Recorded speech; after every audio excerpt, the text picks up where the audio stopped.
Team India మాజీ cricketer Shikhar Dhawan ఇటీవల తన ప్రియురాలు సోఫీ షైనీతో వివాహ బంధంలోకి అడుగుపెట్టిన విషయం తెలిసిందే. ఈ సందర్భంగా ఆయనకు న్యాయస్థానం నుంచి కూడా శుభవార్త అందింది. మాజీ భార్య ఆయేషా ముఖర్జీతో కొనసాగుతున్న ఆస్తి వివాదం కేసులో ధావన్కు అనుకూలంగా తీర్పు వచ్చింది. ఢిల్లీ ఫ్యామిలీ కోర్టు తాజాగా ఇచ్చిన ఆదేశాల ప్రకారం ఆయేషా ముఖర్జీ ధావన్కు 5.72 కోట్లు తిరిగి చెల్లించాల్సి ఉంది. 2023లో వీరిద్దరూ విడాకులు తీసుకున్న తర్వాత ఈ ఆర్థిక వివాదం న్యాయస్థానంలో కొనసాగుతోంది. ఈ వివాదానికి మూలం ఆస్ట్రేలియాలో జారీ అయిన ప్రాపర్టీ సెటిల్మెంట్ ఉత్తర్వులే. ఆయేషా ఆస్ట్రేలియా పౌరురాలు కావడంతో అక్కడి కోర్టును ఆశ్రయించి దాంపత్య ఆస్తుల పంపకం కోరింది. ఈ కేసు నేపథ్యంలో ధావన్ ఆమెకు 5.72 కోట్లు చెల్లించాల్సి వచ్చింది. అయితే ఆ ఉత్తర్వులు భారత చట్టాలకు సరిపోవని ఢిల్లీ కోర్టు స్పష్టం చేసింది.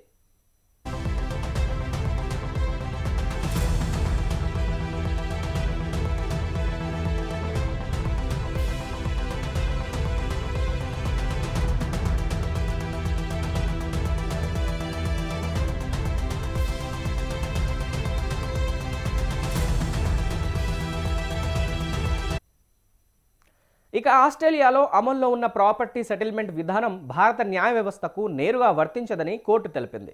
భారత వివాహ చట్టాల ప్రకారం ఇలాంటి ఆదేశాలకు చట్టబద్ధత కాదని అభిప్రాయపడింది. అందువల్ల ఆ మొత్తాన్ని తిరిగి ధావన్కు చెల్లించాలని స్పష్టమైన ఆదేశాలు జారీ చేసింది. దీంతో ఈ ఆర్థిక వివాదానికి ముగింపు పలికినట్లయింది. ఇదే కోర్టు 2023లో ధావన్కు విడాకులు కూడా మంజూరు చేసింది. ఈ కేసు కారణంగా గత కొన్ని సంవత్సరాలుగా ధావన్ వ్యక్తిగత జీవితంలో ఒత్తిళ్లు కొనసాగాయి.